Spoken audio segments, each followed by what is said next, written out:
ओम श्री गुरुवे नमः। ओम श्री गुरुवे नमः। ओम श्री गुरुवे नमः। आदरणीय मित्रों, आज की इस प्रश्नोत्तर चर्चा में मैं आपका स्वागत करता हूं। मित्रों के जीवन से जुड़े हुए कई प्रश्न हैं। बारी बारी से सभी प्रश्नों को लेते हैं और जो भी उन प्रश्नों के उचित उत्तर हैं वह मैं देने की कोशिश करूंगा।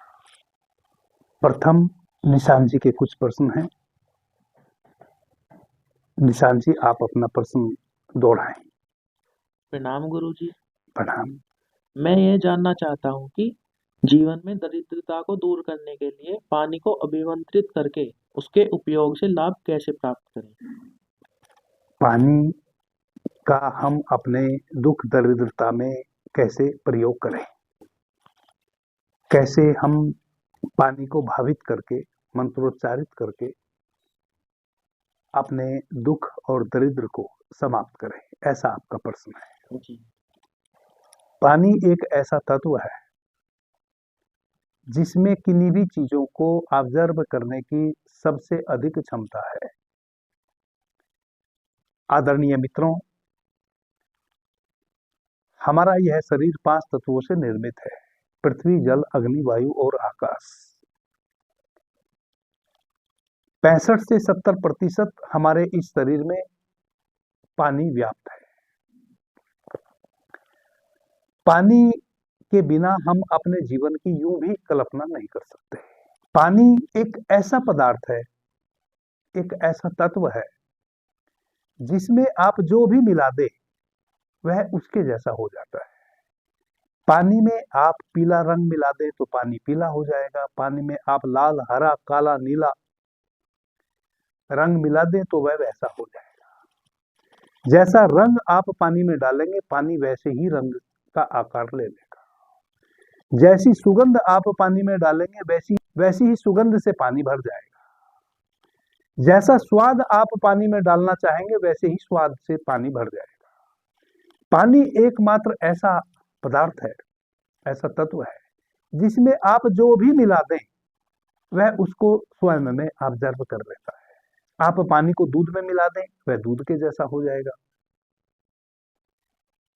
पानी आध्यात्मिक दृष्टि से भी कई कारणों से हमारे लिए बहुत महत्वपूर्ण है। सबसे पहले तो पानी इस कारण से आध्यात्मिक दृष्टि से हमारे लिए महत्वपूर्ण है क्योंकि पानी किसी भी वस्तु में स्वयं के विलय को कर लेता है। पानी का विलय किसी भी पदार्थ में हो जाता है। तो आध्यात्मिक दृष्टि से पहला लाभ तो मनुष्य को यही है कि हम पानी की तरह बने।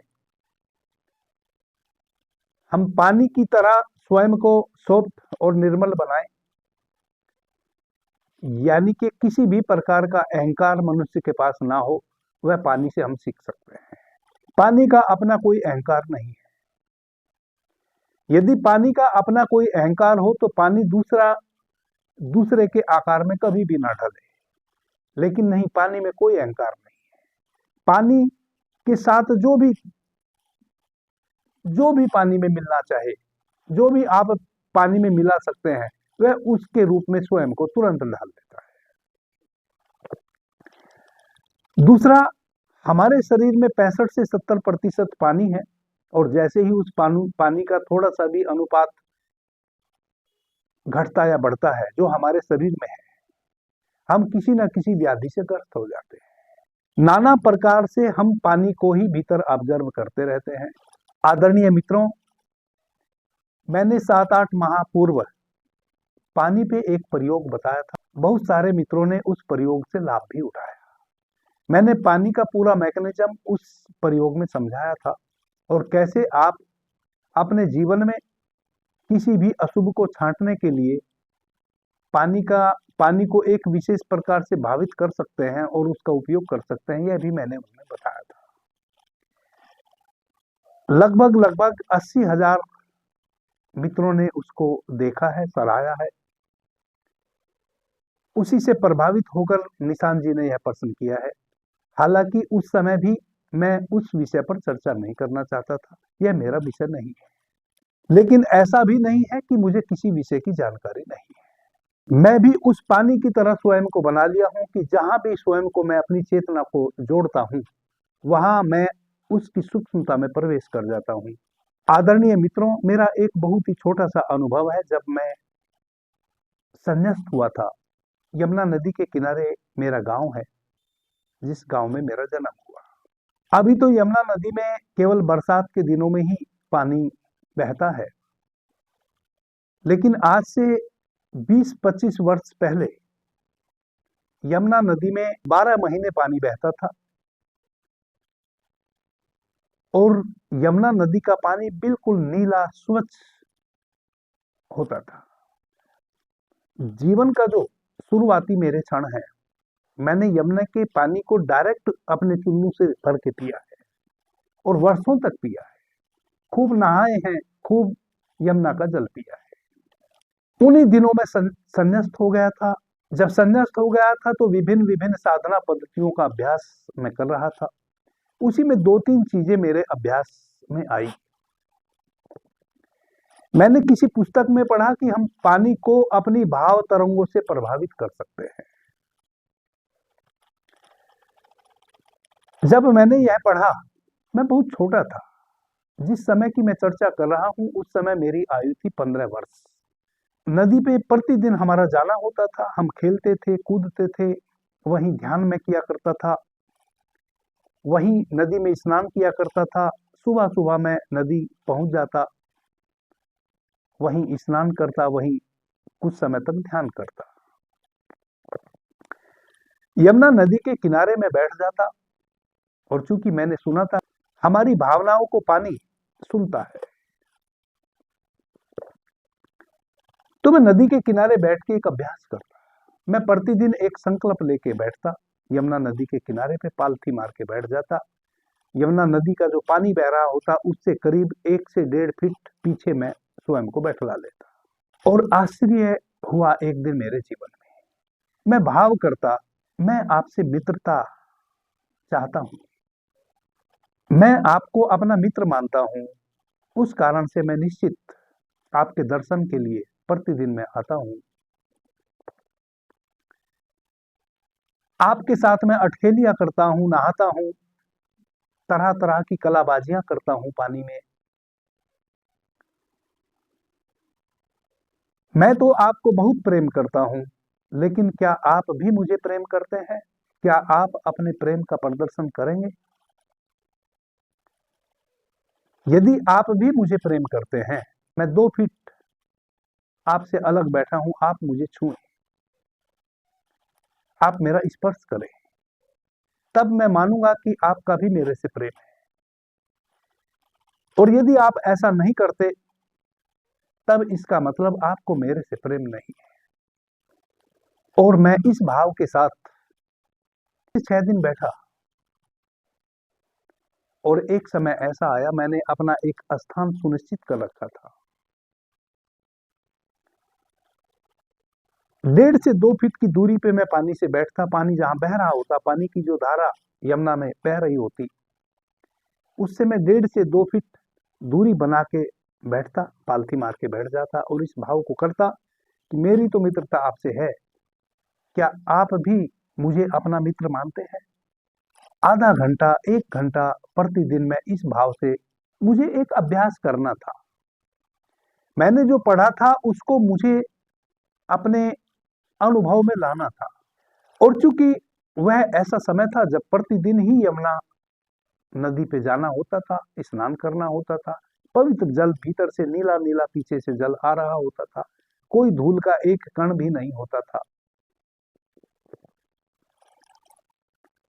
एक दिन यमुना बहती हुई उस धारा ने मुझे छुआ।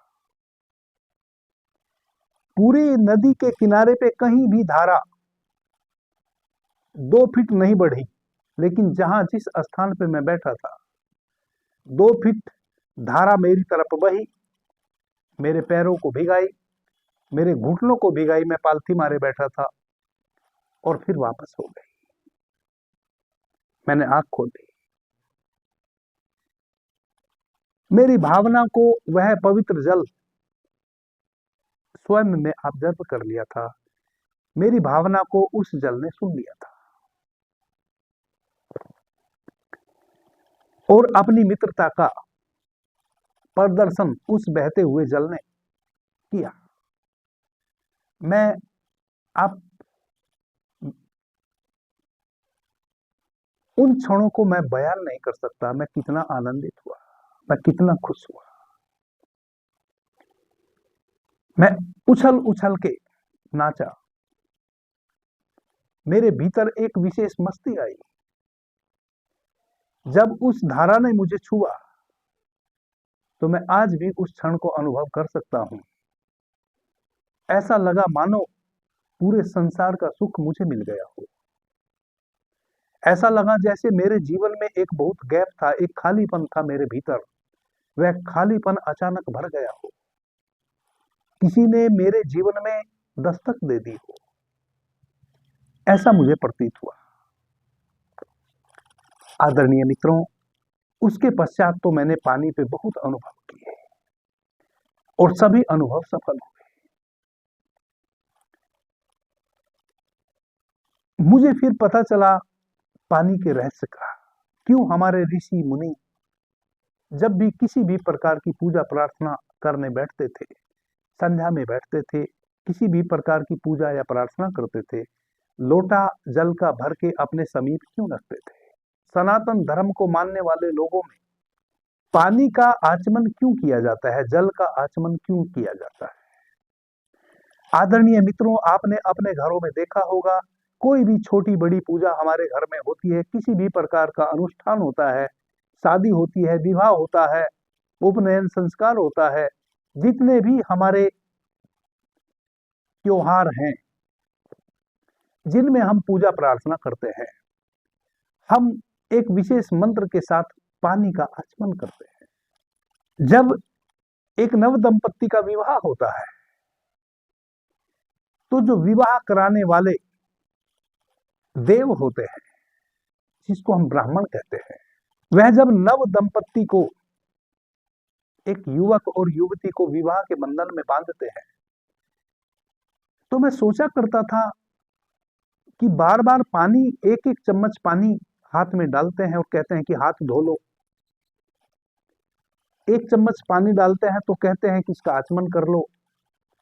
अब आचमन करते हैं तो हाथ झूठा हो जाता है, और चूंकि हम पवित्र पूजा में बैठे हैं, प्रार्थना में बैठे हैं, विवाह की वेदी पे बैठे हैं, पवित्र मंत्रों का उच्चारण हो रहा है, एक संकल्प में हम बंधने जा रहे हैं, तो अशुद्धता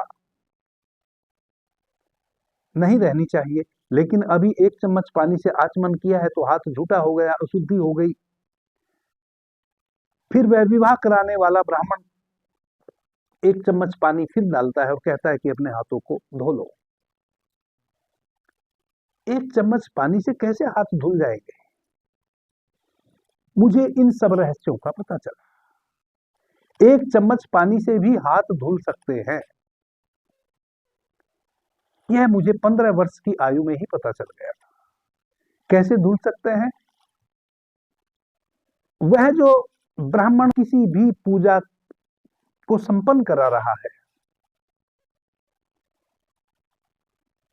उसकी जो भावना है, वह उस पानी से आपके हाथ पवित्र हो जाएंगे, आपके हाथ धुल जाएंगे, वह भावना है। उस भावना के साथ वह आपके हथेली पे एक चम्मच पानी डालता है आपके हाथ धोने के लिए। और जिनके हाथ धुलवाए जा रहे हैं, जो हाथ धोने वाला है, उस समय उसकी भी भावना वही होती है कि मैं अपने हाथों को पवित्र कर रहा हूं, जो अभी आचमन करने से झूठे हो गए हैं। सारा खेल है भाव का। वह एक चम्मच पानी उस भाव दशा को स्वयं में ऑब्जर्व कर लिया, जिसके कारण वह अभी आचमन करके जो हमने अपने हाथों को झूठा किया है, वह शुद्ध हो जाने वाले हैं। इस प्रकार से ब्राह्मण मंत्र दोहराता है, और एक मंत्र दोहराने के पश्चात फिर एक चम्मच पानी का आचमन कराता है। विभिन्न विभिन्न पूरे पूजा के काल में विभिन्न विभिन्न मंत्रों का उच्चारण करते हुए बार बार आपको आचमन कराया जाता है, ताकि जो मंत्र बोला जा रहा है वह जो पानी है, जो लोटा भर के आपने अपनी पूजा की वेदी पे अपने समीप रखा है, वह उन मंत्रों को अपने में ऑब्जर्व कर रहा है और उस ऑब्जर्व मंत्र युक्त पानी को आप भीतर ग्रहण कर रहे हैं, जो आपके संकल्प को और अधिक बढ़ा देने वाला है, जो संकल्प उस मंत्र के माध्यम से अभी अभी आपने लिया है। यह एक बहुत बड़ा विज्ञान है। पानी आपकी भावनाओं को समझता है, पानी आपकी एक एक भावना को अपने में समेट लेता है, और जो पानी से आप भावना करना चाहते हैं, जो भी पानी से आप कहना चाहते हैं, वह आपके उस भाव तरंग को पकड़ लेता है, और फिर जो भी आपकी योजना है उस भावना के पीछे, उसमें आपका सहयोग करता है। आदरणीय मित्रों, आपका जो यह शरीर है, आपके और इस ब्रह्मांड के बीच में आपकी श्वासें जो है वह डोर का काम करती है। आपका जो आत्म स्वरूप है, वह आपका आत्म स्वरूप आपकी श्वासों के माध्यम से निरंतर ब्रह्म से जुड़ा है। एक एक श्वास जो आप भीतर ले रहे हैं, प्रत्येक श्वास के साथ सूक्ष्म प्राण तत्व आपके भीतर निग्रह कर रहा है। पूरा शरीर 72,000 नाड़ियों का एक जाल है, और वह जो प्राण तत्व है, जो श्वास के माध्यम से आप निरंतर भीतर ले रहे हैं, वह सूक्ष्म विद्युत तरंगे हैं, जो आपके पूरे शरीर में जाकर 72,000 नाड़ियों को प्रकाश तरंगों से भर देती है, ऊर्जा तरंगों से भर देती है। विद्युत क्या है? ऊर्जा, एक चुंबकीय शक्ति। वह चुंबकीय शक्ति आपके शरीर के रोवे रोवे से बाहर बह रही है, जिसको आप कहते हैं अपना आवरा, आभा मंडल। वह जो आभा मंडल हम भगवान की मूर्ति के पीछे बनाते हैं, वह आभा मंडल प्रत्येक मनुष्य के चारों तरफ फैला हुआ है। जितना आप पॉजिटिव विचारों से भरे होते हैं, उतना ही आपका आभा मंडल फैलता है। जितना आप नेगेटिव होते चले जाते हैं, उतना ही आभा मंडल आपका संकुचित होता है।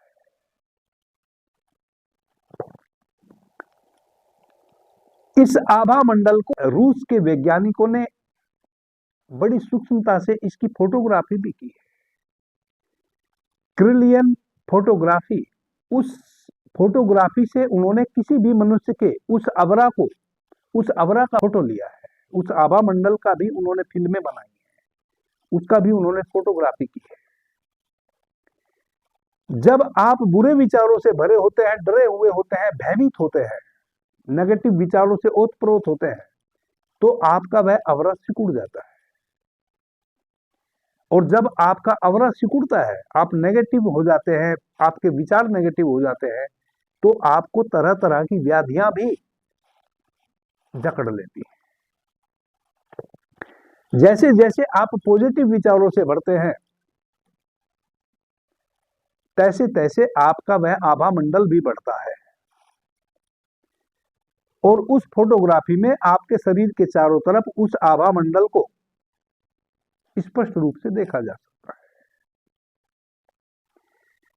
यहां तक उसमें पता चल जाता है कि आपके शरीर का जो अंग बीमार है, व्याधिग्रस्त है, जैसे आपके कंधे में यदि दर्द है, तो उस कंधे के पास का जो आपका अवरा है, वह थोड़ा दबा हुआ मिलेगा, और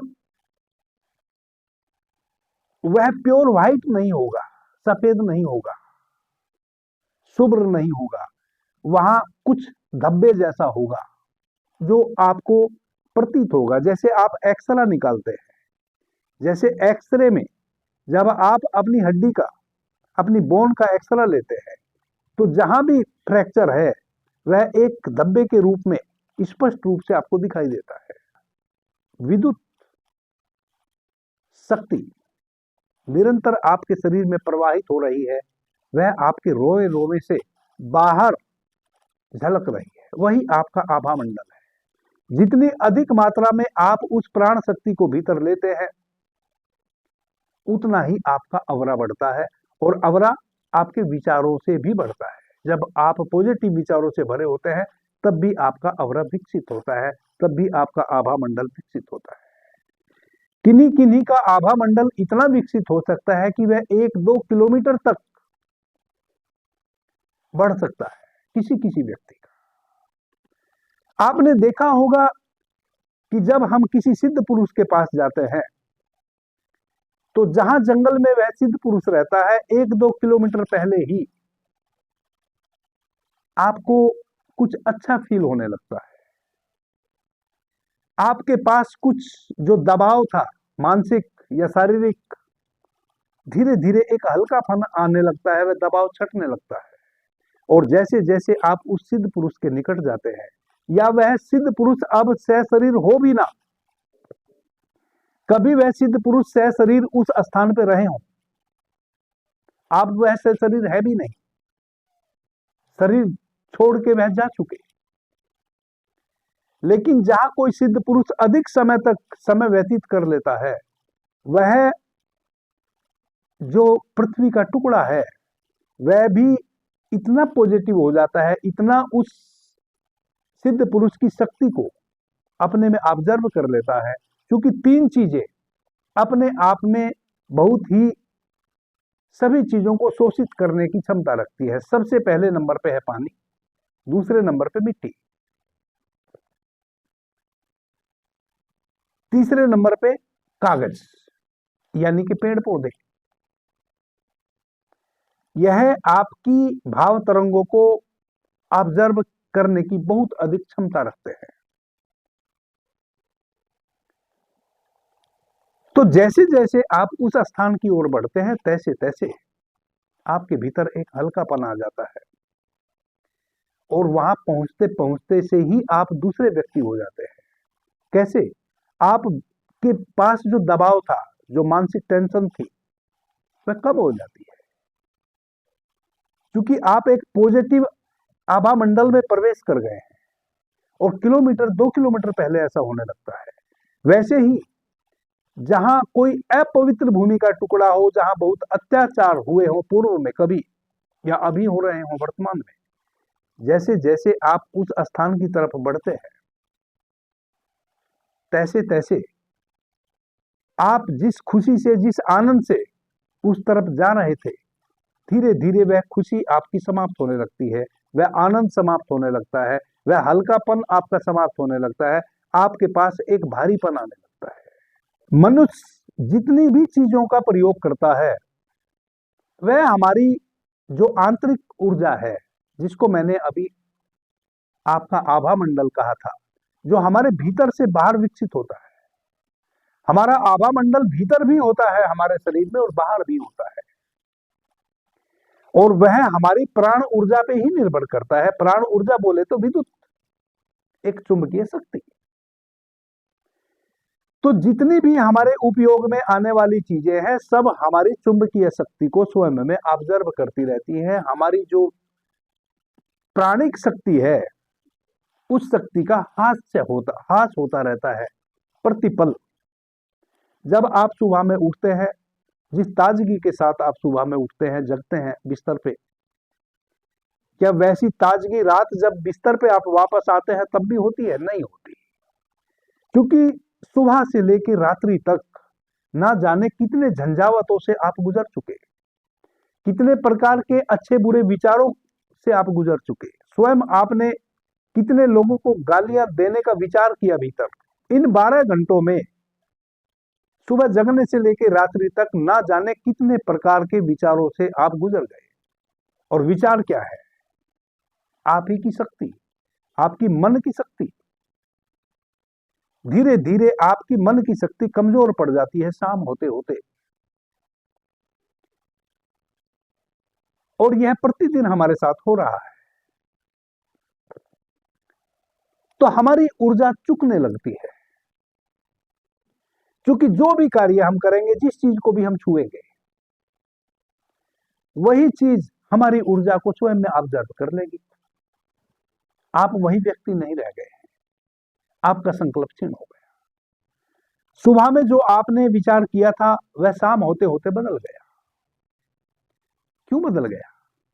आपका संकल्प क्षीण हो गया।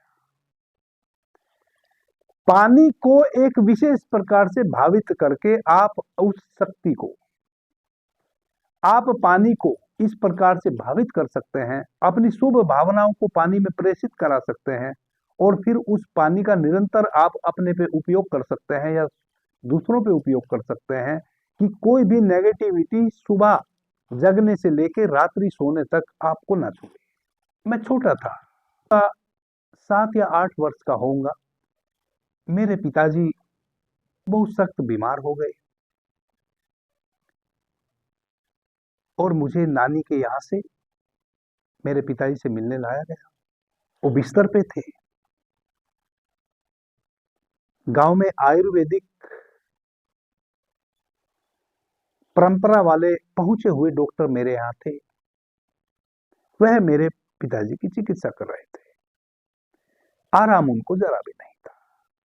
और उनको प्रॉब्लम क्या थी? उनको 4-6 दिनों से पेशाब नहीं आ रहा था। नाना प्रकार की उनकी चिकित्सा चल रही थी। जैसे ही मैं मेरे मामा के साथ अपने पिता के घर आया और मेरे पिता ने मुझे अपनी बाहों में लिया, गले से लगाया, और तुरंत मेरे पिता बोले कि मुझे पेशाब लगा है। पेशाब गए और वह ठीक हो गए, पूर्ण रूप से स्वस्थ हो गए।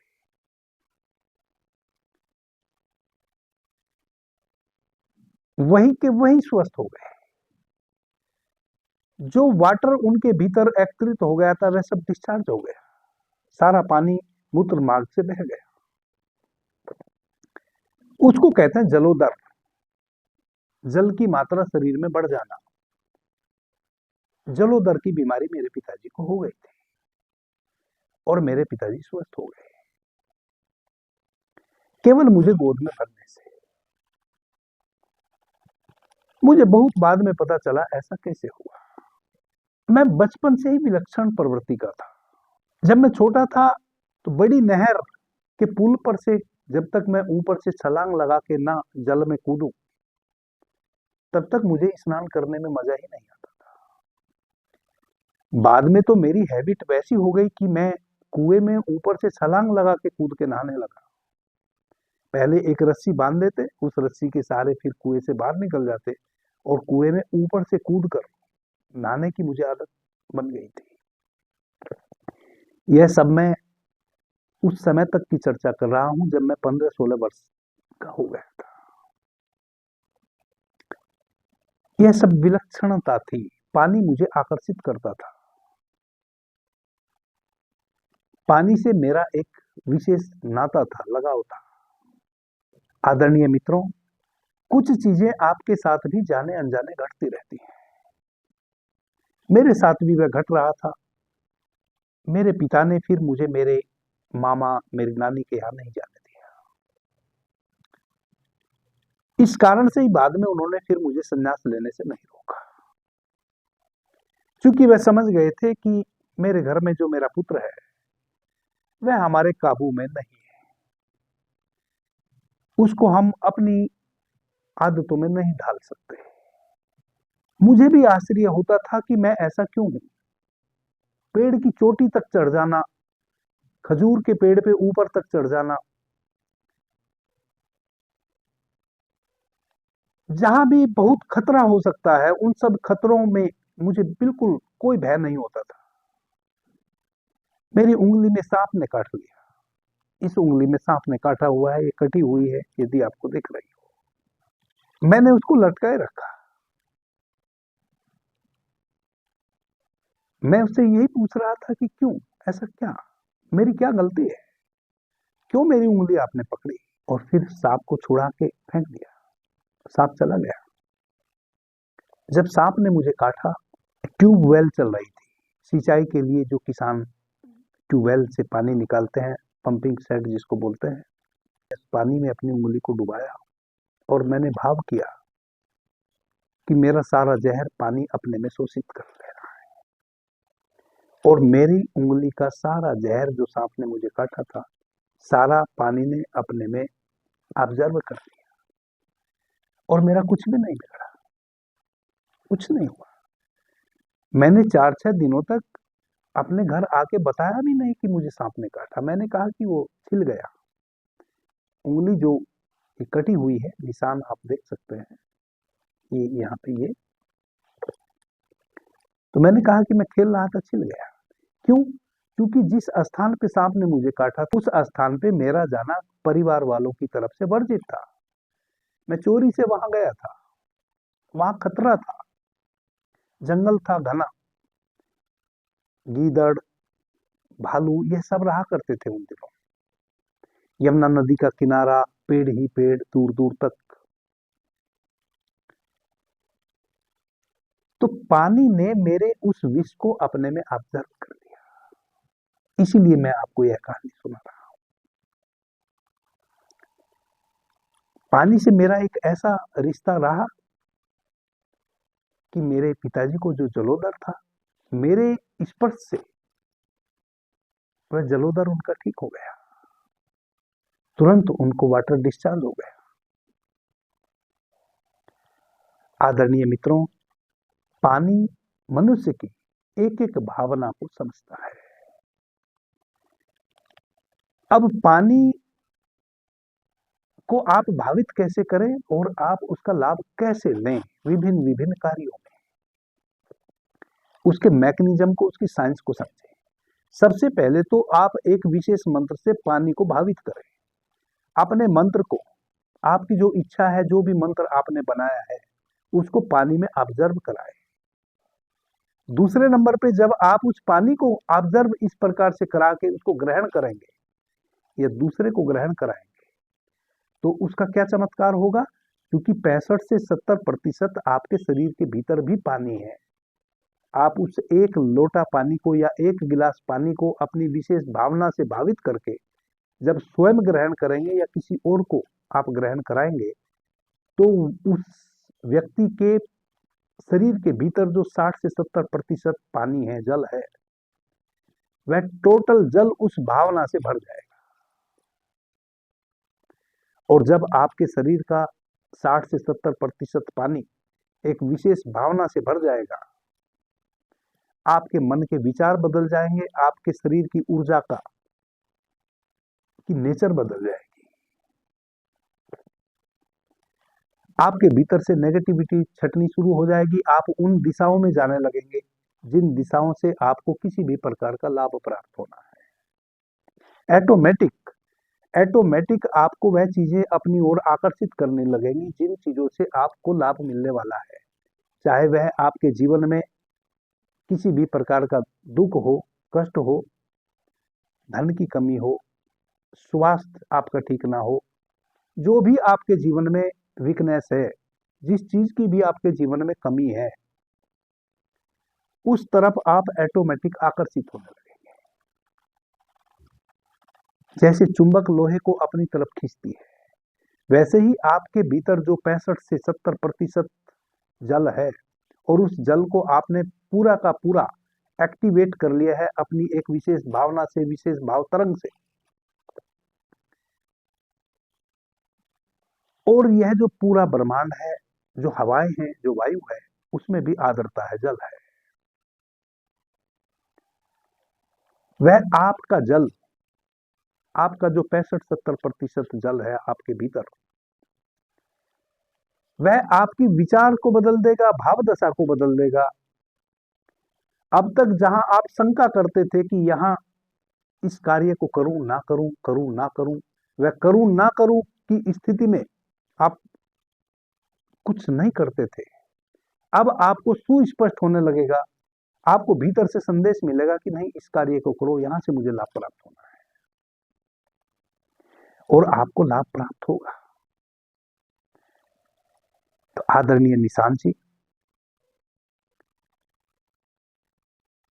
आपका प्रश्न बड़ा मौजूद है और बहुतेरे हमारे जीवन में बहुत प्रकार की समस्याएं हैं। ऐसे तो मनुष्य का सबसे बड़ा दुख यह होना चाहिए कि जो परमात्मा रूपी निराकार चेतना मेरे भीतर व्याप्त है, मैं उससे अनभिज्ञ हूं। सबसे बड़ा दुख तो मनुष्य का यह होना चाहिए। लेकिन यह दुख तो बहुत अंत में मनुष्य को होता है। कब? जब हमारा समय चुकने लगता है, जब हमारे पास अब समय नहीं होता और जीवन हमारा चुक गया। यह तो दुख हमें तब सालता है, तब भी किन्हीं मित्रों को सालता है, किन्हीं को नहीं सालता है। लेकिन इसके अतिरिक्त हमारे जीवन में अनेकों प्रकार के दुख हैं, व्याधि हैं। बाहरी सुख जो क्षणिक होता है, उससे भी अपने जीवन को ना भर पाए तो फिर असली सुख से तो हम कैसे भरेंगे? आदरणीय मित्रों, एक तो किसी का दिया हुआ दुख।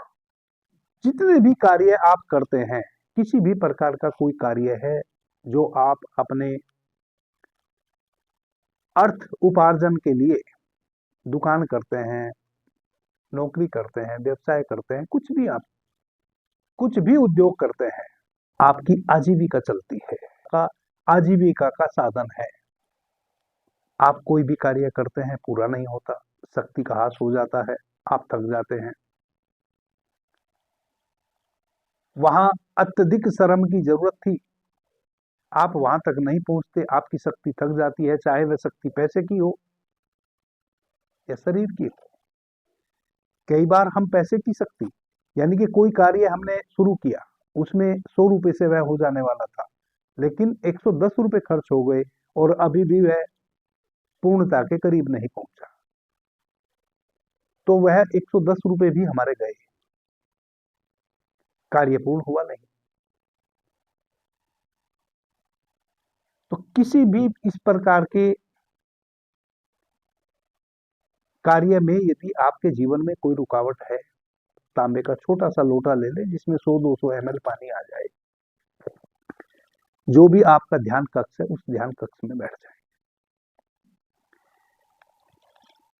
सूर्य जो आपका स्वर है, जिसको हम पिंगला नाड़ी कहते हैं, हमारा जो सूर्य स्वर है, जब हम अपनी दाहिनी नासिका से भीतर श्वास को लेते हैं,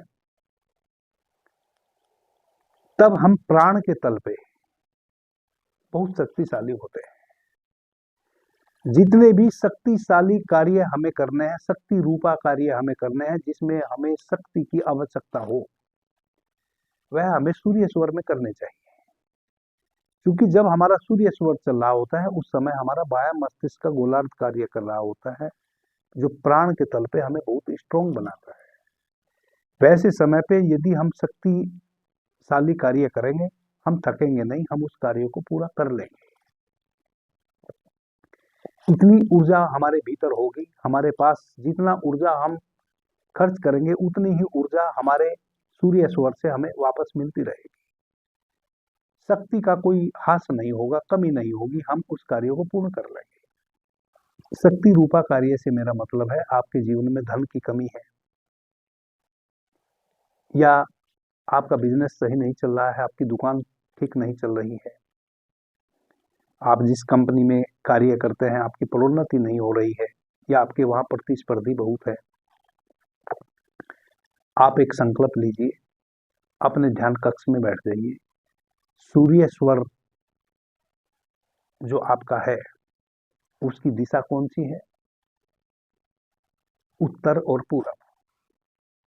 तो या तो आप उत्तर दिशा में मुंह करके बैठ जाइए, या आप पूरब दिशा में मुंह करके बैठ जाइए। अपने हृदय के पास ले आए अपने हाथ को, दाहिने हाथ की हथेली पे वह पानी का लोटा आप रखें। यदि सूर्य स्वर नहीं चल रहा है, तो पहले आप अपने चंद्र स्वर को बंद करें, सूर्य स्वर को एक्टिवेट करें। सूर्य स्वर को सक्रिय करें। सूर्य स्वर को सक्रिय करके श्वास को बहुत धीमी गति से भीतर भरें। श्वास जब हम लेते हैं, तो श्वास हमारी नासिका से भीतर जाती है, हमारे द्वादश केंद्र से होते हुए ऊपर उठती है, द्वादश केंद्र आपके आज्ञा चक्र तक जाती है, फिर वहां से नीचे आपके हृदय से होते हुए आपकी नाभि तक जाती है। तो आप अपने हृदय पे अपने ध्यान को लगाएं। हृदय में बसती है आपकी पवित्र आत्मा। अपनी पवित्र आत्मा को साक्षी मानकर अपने पूरे चित्त को, अपने पूरे होश को, अपनी पूरी त्वरा को, अपने पूरे ध्यान को अपने हृदय केंद्र पे लगाएं। सीधे हाथ अपने हृदय के पास रखें। छोटा लोटा पानी का जिसमें 100-200 ml आ जाए वह अपनी हाथ की हथेली पे रखें। नीचे से बाएं हाथ की हथेली से अपने हाथ को टेक दें। इसको आप नीचे से सहारा दें। इस प्रकार से भैरव मुद्रा बना लें अपने हाथ में। अपने हृदय के पास यहां रखें। हृदय पे ध्यान रखते हुए श्वास को भीतर भरें। आपके हृदय पे श्वास ठहर गई। आदरणीय मित्रों, यह बहुत सूक्ष्म है। यूं तो श्वास आपके अलग अलग मनोवेग की स्थिति में भीतर अलग अलग स्थान तक जाती है और बाहर भी आपके अलग अलग स्थान तक निकलती है। 1 अंगुल भी श्वास बाहर बहती है, 4 अंगुल भी बहती है, 8 अंगुल भी बहती है, 12-16 अंगुल तक श्वास आपकी बाहर बहती है। वैसे ही भीतर जो आपका मानसिक लेवल होता है वहीं तक श्वास भीतर जाती है। अधिकतर लोगों को श्वास केवल फेफड़े तक जाती है और बाहर आ जाती है, हृदय तक भी नहीं जाती। हृदय तक और नाभि की श्वास पहुंचे उसके लिए आपको अपनी श्वासों के प्रति सचेत रहना पड़ता है। जब आप अपनी श्वासों के प्रति सचेत होकर जिस स्थान पे अपने ध्यान को केंद्रित करेंगे उसी स्थान को आपकी श्वास जाके छूने लगेगी। यह श्वास का चमत्कार है। अब आपने अपने पूरे ध्यान को अपने हृदय केंद्र पे लगा दिया है। हृदय केंद्र पे लगा दिया है तो आपकी श्वास आपके हृदय केंद्र तक ही जाएगी और वहीं से वापस लौट के आएगी। सर्वप्रथम अपने हृदय केंद्र पे अपने होश को बनाएं, अपनी अवेयरनेस को वहां ले जाएं। अपने हृदय केंद्र पे अपनी त्वरा को वहां लगाएं। धीमी गति से गहरी श्वास ली। आपका प्राण तत्व विद्युत तरंगों के साथ आपके हृदय में प्रवेश किया और आपने उस श्वास को भीतर रोका और रोक के फिर संकल्प लिया, मेरे हाथ में जो पवित्र जल है उस पवित्र जल से प्रार्थना करता हूं कि मेरे जीवन में जो दुर्भिक्ष है, जो कष्ट है, वह कष्ट मेरा दूर हो जाए, या जिस व्यक्ति से कष्ट है वह व्यक्ति मुझे कष्ट देना बंद कर दे। आदरणीय मित्रों, 21 बार इस प्रकार से आप एक श्वास भीतर लिया,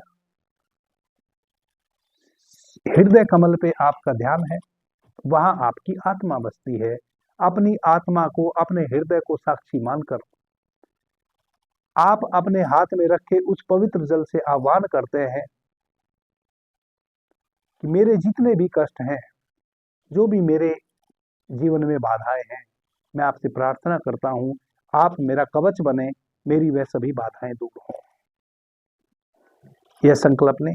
धीरे से अपनी श्वासों को बाहर छोड़ें, जैसे सीटी बजाते हैं वैसे। और आपका जो लोटे में जल है, आप उस जल में उस पानी को प्रवाहित करें। अपनी उस भावना को, जो आपने भीतर श्वास को रोककर संकल्प लिया है, उस पूरे श्वास को आप उस लोटे पे छोड़ें।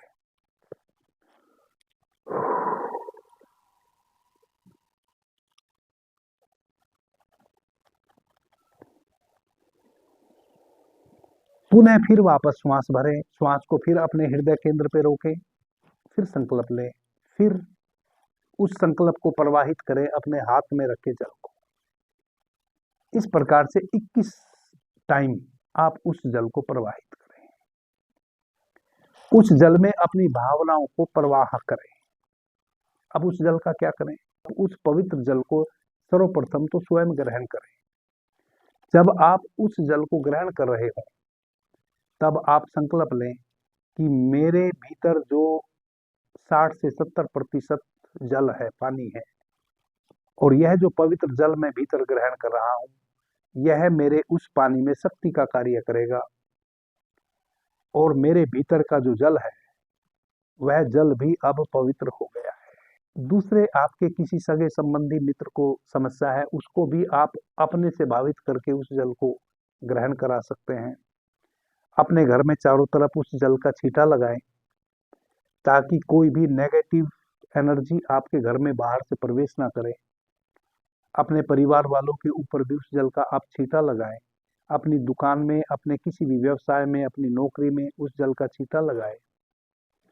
आपका जो बॉस है उसको भी एक बूंद जल उसके पानी में डाल के उसको पिलाएं ताकि उसके भी विचार पवित्र हो जाए आपकी तरह, और आपके प्रति वह भी सद्भावना से भर जाए।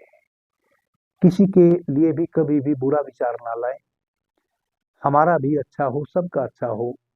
हमारे साथ यदि किसी ने बुरा किया है, कोई शक्तिपात किया है, बस हमारे भीतर से वह नेगेटिव एनर्जी समाप्त हो जाए।